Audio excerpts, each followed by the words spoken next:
tired of burying people. It's not about your job. Y'all just got your cameras thinking it's a joke. I'm tired. I'm tired of burying people. After Michael Brown was killed, the anger and heartbreak of a community spread across the country. Then came Walter Scott, then Freddie Gray, then Laquan McDonald. Tamir Rice and Eric Garner came before them. Their names have come to represent all of the lost black lives that didn't make the headlines. These deaths have helped spark a new movement determined to end institutionalized white supremacy and the police brutality that comes with it. I'm Wilbert L. Cooper. Today on Daily Vice, we continue our series looking at Vice's biggest stories of 2015, Black Lives Matter.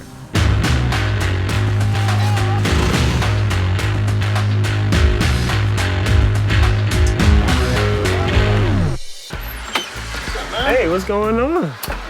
My dad was a police officer in the city of Cleveland. As a black officer, he understood tragedies like Eric Garner all too well. I was very young when he gave me the talk, that unfortunate speech that black parents must give their kids about the burdens they face in the world because of the color of their skin. He told me there was a pine box in a prison cell made the day I was born. At that time, I didn't fully understand what he meant. It took me seeing the lives of so many young brothers and sisters snuffed out unjustly before I grasped the gravity of his words and how they reflected the vulnerability of my own black body.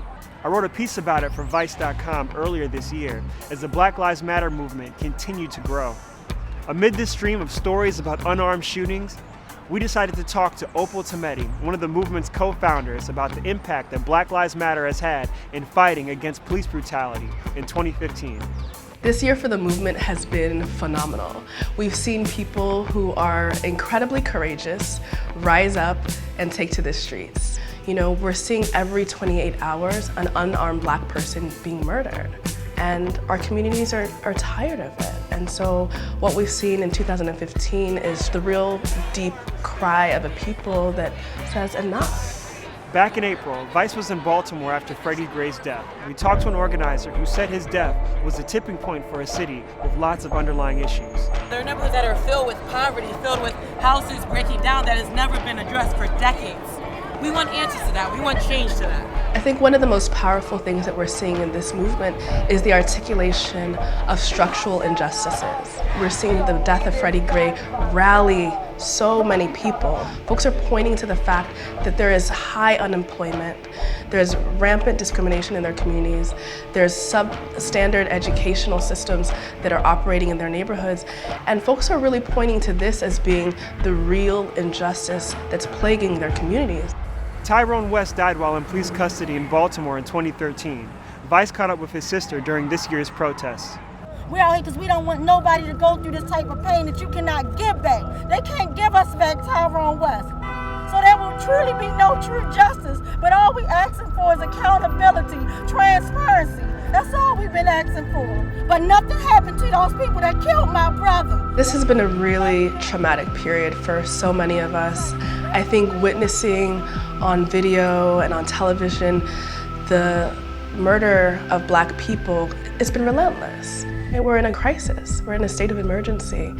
And it's been really heart-wrenching, to be quite honest, to sit down with mothers who share their stories about their sons and their daughters and their husbands and so on. And there's not much you can say except, I'm here, you know, we're with you, and this movement is because of you. The Black Lives Matter movement has also played a part in shaping the 2016 presidential campaign. I'm going to get to some very important points that actually prove that Black lives do matter and Black Lives Matter really emerged in the heart of President Obama's second term. It came about at a time where there was this push to be colorblind. There was this push to really see the world as post-racial. And the reality is that it wasn't matching up with our experiences every day. Now, you know, fast forward a couple years, and what we're seeing from people in the grassroots is that they want a discourse and a plan of action that really speaks to their very real needs. I worked on a documentary this year that looked into a string of rapes and murders of black women in the city of Cleveland. I thought it said a lot about race and class and law enforcement in my hometown that this tragedy had been mostly overlooked.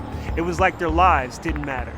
And those women that were crack addicts, prostitutes, whatever, they still have a right to be able to walk the streets and not have anybody take anything from them or harm them. I believe that there is unequivocally a bias when it comes to the lives of Black women. Oftentimes, there are assaults that go unrecorded, uninvestigated, unseen by the broader public when they're impacting Black women.